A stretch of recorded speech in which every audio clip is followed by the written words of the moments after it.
Ok, mas o que, que são as relações entre ideias e questões de fato, né? Aqui, pessoal, eu coloquei uma tabelinha super coloridinha, né? Muito fofa, que está, né, esquematizando aí, né, a definição de cada um desses conceitos, né? Esqueçam o azul e vamos pensar no amarelo, no yellow aqui, né? Relações entre ideias. O que, que são? São coisas abstratas, são ideias abstratas, né? São ou coisas também, né? Vindas de ideias abstratas, né? Coisas matemáticas, coisas lógicas, né? Coisas óbvias, né? Então são coisas mais abstratas que possuem um caráter matemático e ou lógico, né? E é interessante porque esse bagulho aqui não precisa de comprovação empírica para você ver que é verdade. Então é uma coisa a priori, né? Essa é uma coisa interessante, porque é uma expressão que vira e mexe a gente vê, não só na filosofia, mas a priori então é realmente isso. A priori é quando você pode ter uma certeza sem precisar de comprovar, né? Fazer um experimento científico para ver que é verdade. Né? Como assim, professor? Calma que vocês vão entender daqui a pouco, né? Dentro dessas relações entre ideias, você vai usar o raciocínio dedutivo ou demonstrativo. Professor, que bodega que é? Né? O que é esse raciocínio dedutivo? É o oposto do raciocínio indutivo, né? No raciocínio indutivo de Aristóteles, né? Você parte de casos particulares e você vai para um conceito geral. Aqui, para produzir o conhecimento, você vai sair de um conceito geral e depois você vai analisar os casos particulares. Então, é uma forma de raciocínio oposto ao raciocínio indutivo, né? E esse método você aplica aqui na relação entre ideias. Vocês vão entender melhor daqui a pouco. E são verdades necessárias, ou seja, não dá para negar. É uma coisa que, né, por ser lógica, chega a ser até óbvio de você ver, entendeu? É uma coisa que não dá para você negar que é verdade, né? Por isso que é uma certeza um pouco mais segura, né, da gente confiar. Coloquei dois exemplos, né? Pensem aqui. A é maior que B. B é maior que C. Então o A ele é maior que C, porque se ele é maior que B e B é maior que C, com certeza, indo pela lógica, né, o A é B maior que C. Professor, entendi bosta nenhuma. Vamos pegar um exemplo muito bacana. Ok, vamos pegar um anão, um jogador de basquete e a Torre Eiffel, né? A Torre Eiffel é o A, o jogador de basquete é o B e o anão é o C. Conseguiu agora, né, juntar as pecinhas? Se a Torre Eiffel é maior que o jogador de basquete e o jogador de basquete é maior que o anão, obviamente que então a Torre Eiffel é muito maior que o anão. Precisei usar esse exemplo? Não, porque já que é um negócio lógico, é uma coisa que você consegue imaginar na sua cabeça, porque é uma coisa lógica. Eu coloquei aqui o exemplo que eu quis. Sou rebelde. Mas enfim, é uma questão de lógica, de só vocês interpretarem, de lerem aqui, é uma coisa que eu, vocês, qualquer pessoa conseguiria entender. É uma coisa assim óbvia. Isso é relação entre ideias, né? Outro exemplo mais matemático.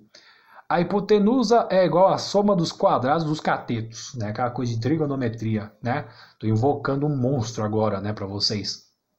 Mas professor, quando eu era criança não sabia o que é esse negócio de hipotenusa. Tá, mas se você aprender trigonometria, você vai ver que essa lógica, né, é uma coisa que existia há muito tempo, é uma coisa assim, né? E se você fazer conta, né, se você entender o conceito, né, é uma coisa assim que, tá, não pode não parecer lógico para você, mas é matemático. Então já fechou, entendeu? Então, um exemplo mais lógico e um exemplo matemático. Tudo vindo da relação, então, de ideias, né? Então, percebam que, então, por isso que não é uma coisa que dá para você negar. 1 mais 1 é 2, um negócio matemático. Você consegue negar? Você negaria que 1 mais 1 é 2? De jeito nenhum. É uma coisa óbvia. É uma coisa que é lógico, bastante lógico, né? E também matemático. Lógico que tem coisas matemáticas que a gente não vai compreender nem ferrando, né? Mas, né, indo para a questão de 1 mais 1 igual a 2, né? Que é mais uma questão que a gente consegue analisar melhor, né? É uma coisa que a gente vê que não dá para negar, uma coisa bem lógico, pá, né? E por que dedutivo? Ou seja, você parte de um conceito, a hipotenusa lá, os cacete dos cateto, que é um conceito geral, querendo ou não, e usando esse conceito geral, você pode aplicar isso aí a qualquer caso. Para medir o seu quarto, para medir um prédio, para medir o canto do seu caderno, o canto do computador de vocês que vocês estão estudando a nossa videoaula neste momento, né? Você pode aplicar essa lógica do negócio das hipotenusas dos catetos aí, né? Que a conta é a mesma. Ou seja, um conceito geral indo para casos particulares. E agora, questões de fato. O que são questões de fatos, professor? Né? São coisas vindas, então, das experiências sensíveis. São as impressões que a gente tem quando a gente tem um contato com o mundo exterior, com o mundo físico, né? Neste caso, você vai precisar de uma comprovação empírica para você ver se alguma coisa é verdade ou não aqui das questões de fato. Então, é uma questão a posteriori. Enquanto aqui você falar que 1 mais 1 é igual a 2 é uma coisa que você não consegue negar, porque é uma coisa que você nem precisa comprovar que é verdade, é só pensar que você já vê que é verdade. Aqui não, aqui é um bagulho diferente. Aqui você vai precisar analisar o bagulho mesmo para você ver que se a coisa é verdade ou não.